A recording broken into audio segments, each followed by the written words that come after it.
नमस्कार। उत्तराखंड की खास खबरें देखने आप सब, मैं हूं आपके साथ साहिल केतनी। देहरादून में सूचना एवं संचार प्रौद्योगिकी सक्षम सेवाओं का शुभारंभ हुआ। देहरादून में आयोजित एक कार्यक्रम के दौरान मुख्यमंत्री पुष्कर सिंह धामी ने इन सेवाओं का उद्घाटन किया। इस दौरान मुख्यमंत्री धामी ने स्वास्थ्य प्लेटफॉर्म आधारित 71 वेबसाइट्स का शुभारंभ किया। इसके साथ 1905 सीएम हेल्पलाइन में एआई नवाचार की भी शुरुआत हुई। अतिक्रमण निगरानी के लिए वेब बेस्ड एप्लीकेशन का भी शुभारंभ हुआ। साथ ही नगरीय कूड़ा उठाने वाले वाहनों की जीआईएस आधारित real time tracking web app launch की गई। इस अवसर पर मुख्यमंत्री पुष्कर सिंह धामी ने कार्यक्रम को संबोधित भी किया। अपने संबोधन में मुख्यमंत्री ने क्या कुछ कहा, आइए देखिए।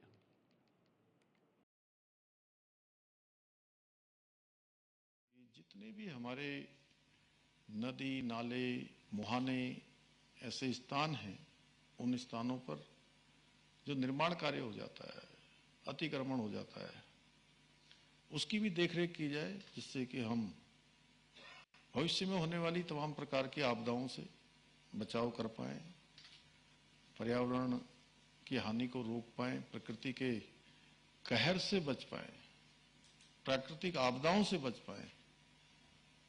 क्योंकि जब जब हम प्रकृति के साथ छेड़छाड़ करते हैं तो प्रकृति भी जरूर कहीं ना कहीं उसका प्रति उत्तर हमको देती है। तो इसलिए ये काम भी कल से प्रारंभ हुआ है, तो उसमें भी इससे बहुत मदद मिलेगी। कूड़ा प्रबंधन के लिए स्वच्छता वाहनों की रियल टाइम मॉनिटरिंग के लिए भी आज वेबसाइट की शुरुआत हो रही है। और इतना ही नहीं, हम सीएम हेल्पलाइन 1905 को एआई से जोड़कर उसको और अधिक दक्ष बनाने जा रहे हैं। और मुझे पूरा विश्वास है कि ये सभी नवाचार न केवल शासन व्यवस्था को और अधिक बेहतर बनाएंगे, बल्कि विभिन्न सेवाओं में गति एवं पारदर्शिता भी लाएंगे। आपको पता है, प्रत्येक माह 1905 की मैं समीक्षा करता हूं, और उसके पीछे हेतु है कि लोगों को जो हमारी सेवाएं हैं वो घर बैठे हुए आसानी से प्राप्त हो, उनका जीवन सरल हो, उनको सुविधाएं आसानी से मिलें, उनके जीवन में आने वाली परेशानियां, उनके सामने होने वाली चुनौतियां और जो उनकी शिकायतें हैं उनका निस्तारण हो। भाइयों बहनों, आप सभी जानते हैं कि जो ये 21वीं सदी है, ये 21वीं सदी तकनीकी और नवाचार की सदी है। इकोलॉजी, इकोनोलॉजी, इकोनॉमी, टेक्नोलॉजी, अकाउंटेबिलिटी, सस्टेनेबिलिटी, ये सब हमारे आज ये मूल मंत्र बन चुके हैं और हम सबको इसको आत्मसात करना होगा। आज दुनिया के सभी अग्रणी देश तकनीकी के माध्यम से अपने प्रशासन को और अधिक पारदर्शी और प्रभावी और नागरिक केंद्रित बना रहे हैं। भारत में भी आज आदरणीय प्रधानमंत्री श्री नरेंद्र मोदी जी के दूरदर्शी नेतृत्व में डिजिटल इंडिया अभियान के माध्यम से प्रौद्योगिकी का, नवाचार का बहुत विस्तार हुआ है। यूपीआई पेमेंट इसका सबसे बड़ा उदाहरण है। और मुझे अभी आत्मनिर्भर भारत और डिजिटलाइजेशन पर एक मुख्यमंत्री परिषद में थोड़ा सा प्रेजेंटेशन करने का अवसर मिला था, तो वहां भी मैंने ये बात रखी थी। आप सबको याद होगा कि 2014 में जब देश के प्रधानमंत्री के रूप में आदरणीय मोदी जी ने काम करना शुरू किया था, तो उन्होंने जब इसकी बात करी कि हम सारी चीजों को डिजिटल करेंगे, तो कुछ लोगों ने उस समय बड़े प्रश्न खड़े किए थे, सवाल खड़ा किया। आइए बहनों, आदरणीय प्रधानमंत्री जी के डिजिटल इंडिया के सपने को साकार करने के लिए हमारी सरकार भी निरंतर प्रयास कर रही है। इसका उदाहरण है डिजिटल उत्तराखंड एप्लीकेशन। इस एप्लीकेशन के माध्यम से लोग घर बैठे ही अनेक सरकारी सेवाओं का लाभ उठा सकेंगे, चाहे कोई प्रमाण पत्र बनाना हो, पेंशन से जुड़ी जानकारी लेनी हो, बिजली पानी के बिल का भुगतान करना हो, या फिर कोई कंप्लेंट करनी हो, शिकायत करनी हो। अब नागरिकों को इन कार्यों के लिए सरकारी दफ्तरों के चक्कर नहीं लगाने पड़ेंगे, जिसके लिए उनके संसाधन भी खराब होते थे, उनका समय भी जाता था बल्कि कोई भी व्यक्ति अब अपने मोबाइल के माध्यम से इस प्रकार की सभी सेवाओं का। उत्तराखंड सरकार ने हाल ही में आई प्राकृतिक आपदा से बुरी तरह प्रभावित हर्षिल धराली क्षेत्र के पुनर्निर्माण और राहत कार्यों के लिए कर्नल अजय कोठियाल को जिम्मेदारी सौंपी है। मुख्यमंत्री पुष्कर सिंह धामी ने इस महत्वपूर्ण कार्य के लिए कर्नल अजय को अपना प्रतिनिधि नियुक्त किया है। कर्नल अजय कोठियाल पहले भी केदारनाथ आपदा पुनर्निर्माण में अपनी दूरदर्शी नेतृत्व क्षमता से कार्य करने के लिए पहचाने जाते हैं। अब उन्हें इसी जुनून और समर्पण के साथ हर्षिल धराली को फिर से बचाने का कार्य सौंपा गया है। तो एक तो सबसे पहला इम्पोर्टेंस तो है कि वहाँ पे जो लोकल दबे हैं और जो बाहर से जो टूरिस्ट आ रखे थे, जो वहाँ पे लोग काम कर रहे थे, होटल रिजॉर्ट वहाँ बन रखे हैं, उसमें अलग अलग जगहों से आके ना लोग काम करते हैं, तो उनको किस प्रकार से हम निकालने का प्रयास करें। उसके बाद में दूसरा इम्पोर्टेंस है कि अभी कुछ समय के बाद में जैसे ही मानसून खत्म होता है तो चार धाम यात्रा तो शुरू हो जाएगी। गंगोत्री धाम में दुनिया भर से जो श्रद्धालु एक भावना के साथ में आते हैं, उसको कैसे हम श्रद्धा को मेंटेन कर सकें, यात्रा को अनइंटरप्टेड कैसे बना सकें। तीसरा इम्पोर्टेंस है वो है इंडियन आर्मी के साथ में जुड़ करके, क्योंकि यही रास्ता है जो कि हमारे पूरे चीन बॉर्डर जो उत्तरकाशी वैली में आगे पड़ता है, जादूंग, निलोंग और जितने भी एरियाज हैं उनको कनेक्ट करता है। इस रास्ते को कैसे उसके लिए मेंटेन करा जाए। चौथा इंपॉर्टेंस हमारा है कि हरसिल का ये जो धराली का जो एरिया है, ये ना एक बहुत इम्पोर्टेंस टूरिज्म के लिए, एम्प्लॉयमेंट के लिए, रेवेन्यू के लिए बहुत अच्छा एक मॉडल बनता जा रहा था। अब लोगों का ना सब खत्म हो गया है वहाँ पे।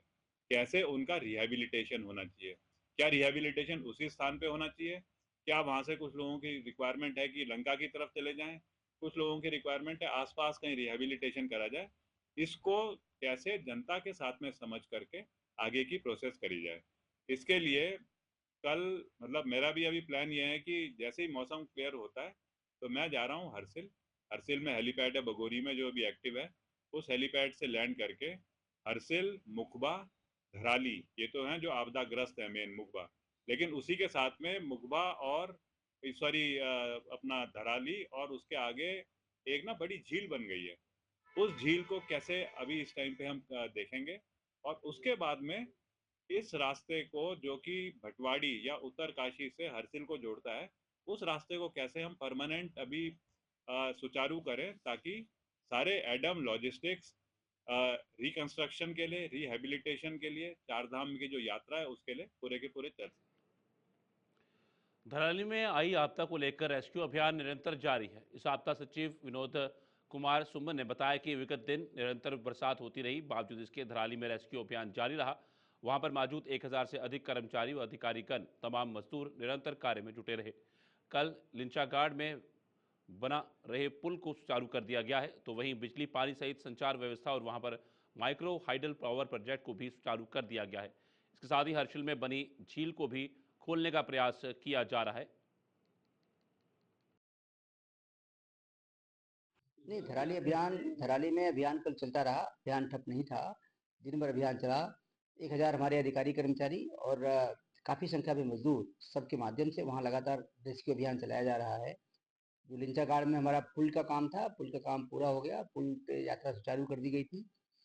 बिजली व्यवस्था बहाल कर दी गई है, पानी की व्यवस्था बहाल कर दी गई है, संचार व्यवस्था बहाल कर दी गई है। एक वहाँ माइक्रो हाइडल पावर प्रोजेक्ट था, उसको सुचारू कर दिया गया है।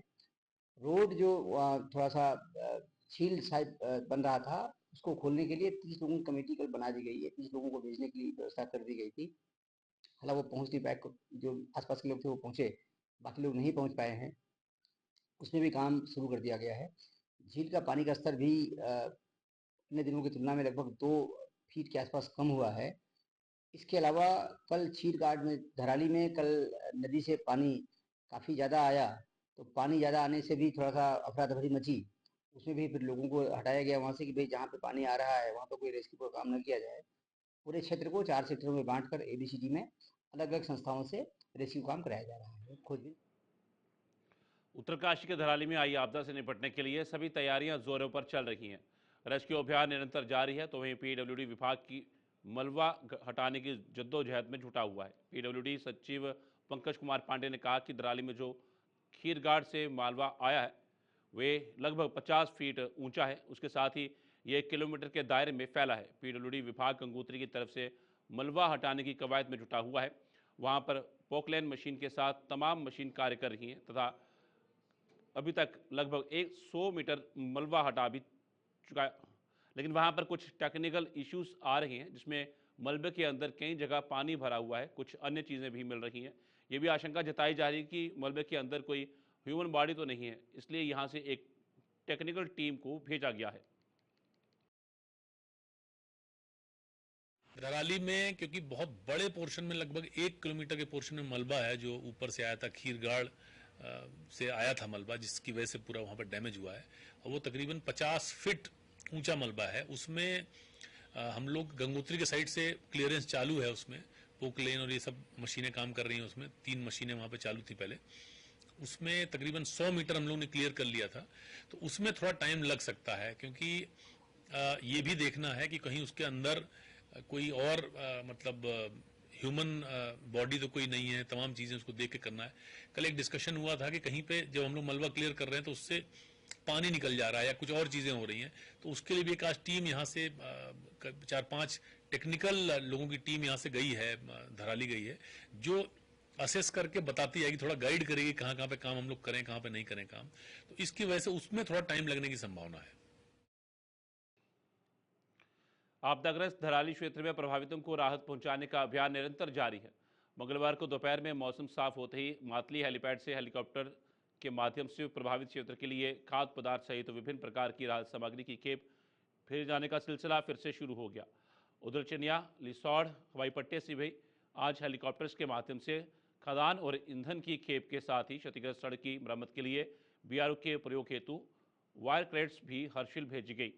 प्रशासन द्वारा आज धराली गांव की 2 गर्भवती महिलाओं को हेलीकॉप्टर के माध्यम से मातली हेलीपैड तक लाकर जिला अस्पताल उत्तरकाशी पहुंचाया गया।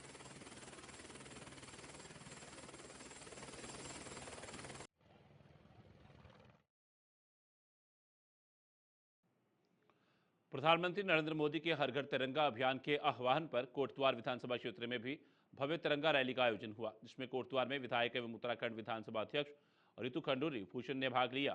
कोटद्वार भाबर के मोटाढांग से मालवीय उठान तक आयोजित कार एवं बाइक रैली में विधानसभा अध्यक्ष खंडूरी भूषण ने कार्यकर्ताओं के साथ उत्साहपूर्वक सहभागिता करते हुए तिरंगा यात्रा निकाली। इस अवसर पर उन्होंने कहा कि प्रधानमंत्री नरेंद्र मोदी की सोच देश के हर नागरिक को एक सूत्र में जोड़ने की है।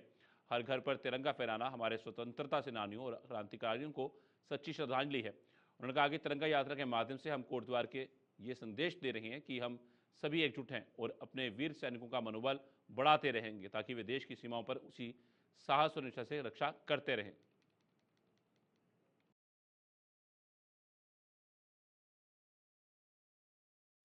आज हर घर तिरंगा और तिरंगा यात्रा हमने निकाली। मोटाढांग से लेकर और मालवीय उद्यान से ठंडा चौक तक जाएंगे। बहुत ही खुशी लगती है, आनंद आता है, अच्छा लगता है, गर्व महसूस होता है जब हम इस तिरंगे के नीचे चलते हैं, क्योंकि हमारा संघर्ष इस तिरंगे के लिए है, हमारा जीवन इस तिरंगे के लिए है। तो आज जब तिरंगे को उठा के हम लोग सब चल रहे हैं तो बहुत ज़्यादा गौरव का गिनती नमन प्रणाम करना चाहूँगी अपने सैनिक भाइयों के जो बॉर्डर पर रहकर पूरे देश में रहकर इस देश की सेवा करते हैं और इस तिरंगे की आन बान शान रखते हैं। हमारा भी कर्तव्य है, हमारे जो धर्म है तिरंगे की आन बान शान हम सब जी, देश की सीमा पर भी लोग सैनिक बड़े उत्साह कुछ कार्यक्रम बिल्कुल उत्साह का दिन है ही। तिरंगा हाथ में आते ही एक अलग से उत्साह होती है, मन में भाव उठते हैं कि इस तिरंगा के नीचे हम चल रहे हैं, इस तिरंगा के लिए हमें कार्य करना है, इस तिरंगे की आन बान शान को ऊंचा बनाना है। कैबिनेट मंत्री गणेश जोशी ने आज हर घर तिरंगा अभियान को लेकर देहरादून में शासकीय आवास पर तिरंगा फहराया। इस अवसर पर कैबिनेट मंत्री गणेश जोशी ने समस्त प्रदेशवासियों से अभियान से जुड़कर 15 अगस्त तक अपने अपने घरों व प्रतिष्ठानों पर तिरंगा फहराने का आह्वान किया। कैबिनेट मंत्री जोशी ने कहा कि प्रधानमंत्री नरेंद्र मोदी के प्रेरणादायी आह्वान पर विगत 3 वर्षों से हर घर तिरंगा अभियान राष्ट्र प्रेम को जन जन के मन में जागृत करते हुए एक व्यापक जन आंदोलन का रूप ले चुका है। मंत्री जोशी ने कहा कि हमारा राष्ट्रध्वज तिरंगा भारत की एकता, अखंडता और गौरव का प्रतीक है, जो हर भारतीय के आत्मगौरव और स्वाभिमान की पहचान भी है।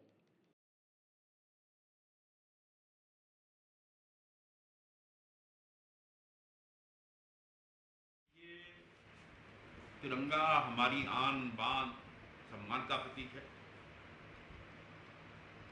तिरंगा की ताकत का एहसान आपने यूक्रेन युद्ध में देखा होगा, जब हमारे 20,000 बच्चे वहां पर फंसे थे, तब मोदी जी ने जेलेंस्की और पुतिन से बात की। उन्होंने कहा जिन बच्चों के हाथ में तिरंगा होगा वो सुरक्षित बाहर निकलेंगे। जहां 20,000 हमारे इंडिया के बच्चे वहां से निकले, वहीं बांग्लादेश, भूटान, बर्मा, नेपाल के बच्चों ने भी झंडा हाथ में लिया और वहां से सकुशल निकले। एक समय यह था जब 15 अगस्त आता था, लोग इंतजार करते थे 15 अगस्त आएगा, छुट्टी होगी, हम पिकनिक मनाने जाएंगे। लेकिन मोदी जी ने आज लोगों के अंदर एक राष्ट्र भाव की भावना भरी। पिछले कई वर्षों से लगातार तिरंगा अभियान चल रहा है, घर घर तिरंगा लगाया जा रहा है, और हमारी पार्टी ने भी 15 तारीख तक इस अभियान को करने का संकल्प लिया है। और सबसे बड़ी बात इसमें, जहां पार्टी के कार्यकर्ताओं की भागीदारी हो रही है, वहां आम जनमानस का भी समर्थन इस यात्रा को मिल रहा है, और हम सबको तिरंगे का सम्मान करना चाहिए। ये संदेश आज सबके बीच में।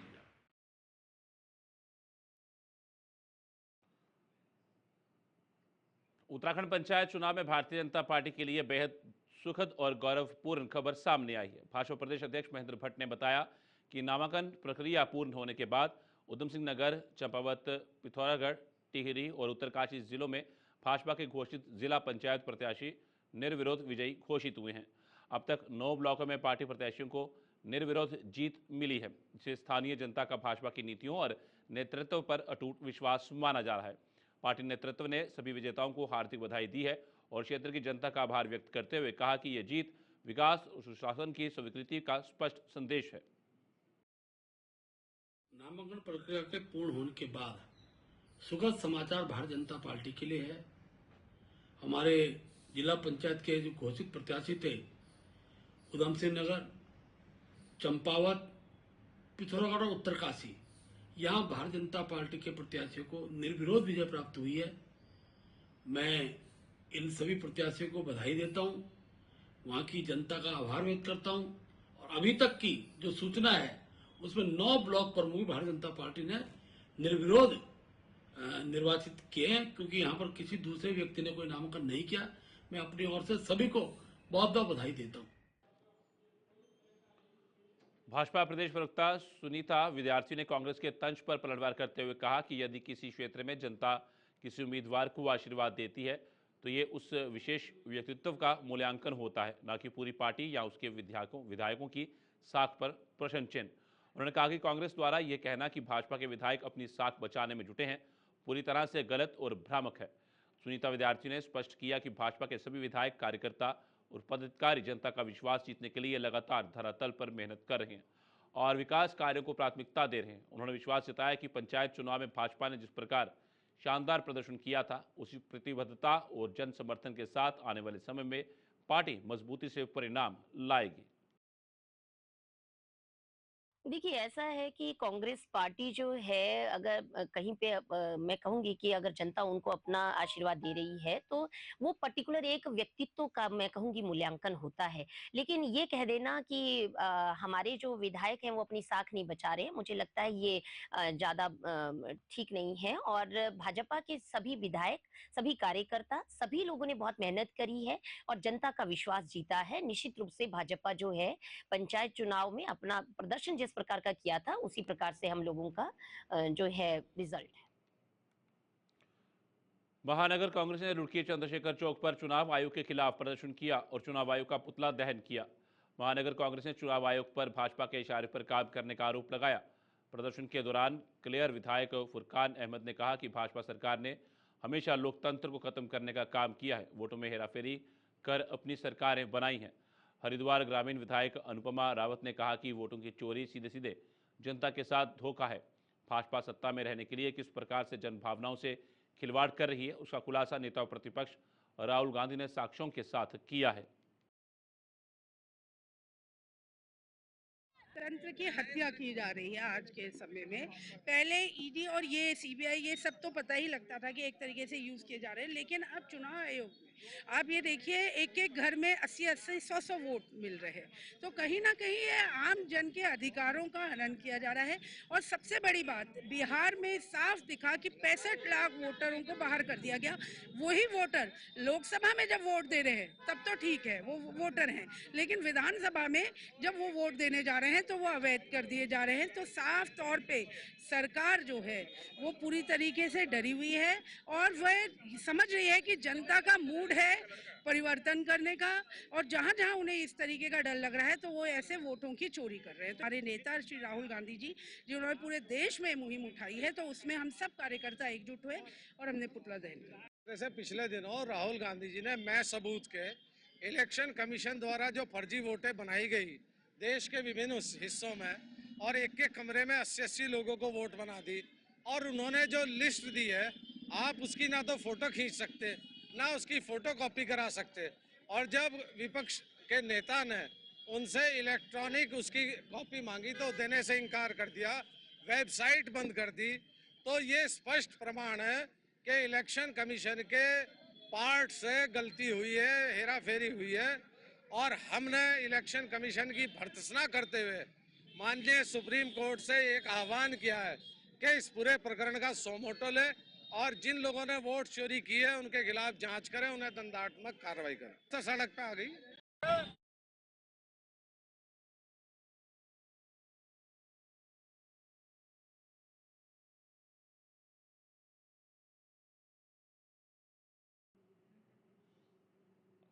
उत्तराखंड खासकर में फिलहाल इतना ही। दीजिए इजाजत, नमस्कार।